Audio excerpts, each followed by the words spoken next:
Voilà les nouveautés du groupe M6 pour la rentrée. David Larramendy, patron du groupe, annonce la rentrée la plus ambitieuse de l'histoire du groupe et selon lui, l'objectif est clair, mettre de l'essence dans le moteur. Parmi les grandes nouveautés, Cyril Hanouna arrive sur W9 avec Tout beau tout neuf, un talk show quotidien en accès, ce que le patron d'M6 présente comme divertissant et poil à gratter. Hanouna sera également à l'antenne de Fun Radio chaque après-midi de 15h à 18h. Le groupe fixe 3 limites à l'animateur: pas de promotion de fake news, pas de débat politisé et pas d'attaque ad hominem. Anne-Sophie Lapix rejoint elle aussi les rangs du groupe M6 et incarnera un double rôle sur RTL, une quotidienne d'information entre 18h et 20h, et sur M6, une interview hebdomadaire dominicale en lien avec l'actualité politique ou sociétale. Autre figure recrutée, Olivier Mine, qui animera Le Maillon Faible dans une version hebdomadaire en access prime time sur M6. Il animera également Pandore, un nouveau jeu de stratégie et de défis physiques tourné en Espagne, et Quel est l'âge de votre cerveau, un grand quiz de prime time avec 200 participants. Dans les divertissements familiaux de la rentrée, 99 à battre avec Eric Antoine et Jules Cat s'opposera à 100 candidats sur un vaste terrain de jeu. Shaolin emmènera 7 célébrités en Corée du Sud pour un entraînement à la discipline zen. Et puis on a Murder Party qui a déjà été annoncé avec Francis Huster qui sera une sorte de Cluedo géant tourné au Muséum d'Histoire Naturelle de Paris. W9 a récupéré Y'a que la vérité qui compte, toujours animé par Laurent Fontaine et Pascal Bataille, qui arrivera bientôt à l'antenne. Et puis sur Sister, on note le retour de C'est du propre.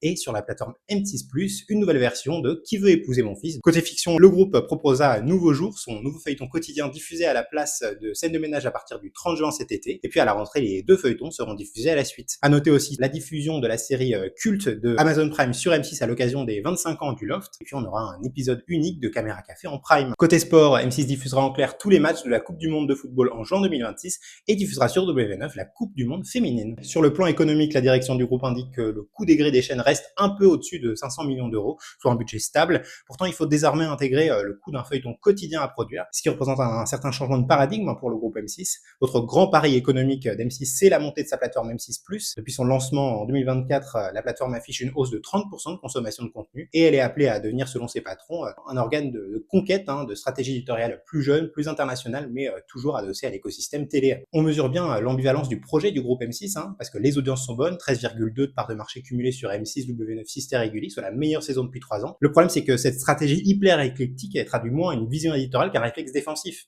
M6 tente de rattraper le retard sur France Télé et TF1 et de reconquérir le terrain de l'info sans perdre celui du divertissement. Hanouna, il est utilisé comme un produit d'appel, mais il sera strictement balisé. La Pix, elle incarne un contrepoint au trublion du PAF, avec une incarnation forte pour les prochaines échéances électorales. Donc, cette rentrée, elle ressemble un peu plus à une opération d'occupation massive de l'espace médiatique qu'à une vraie ligne éditoriale. Et derrière, il y a aussi une forme de tension interne, parce qu'il faut faire de la place pour tout le monde, réorganiser les grilles, mutualiser les antennes, au risque de diluer leurs identités propres. Dis-moi ce que tu penses de ces nouveautés sur M6 à la rentrée, et n'hésite pas à t'abonner pour suivre toute l'actualité des médias.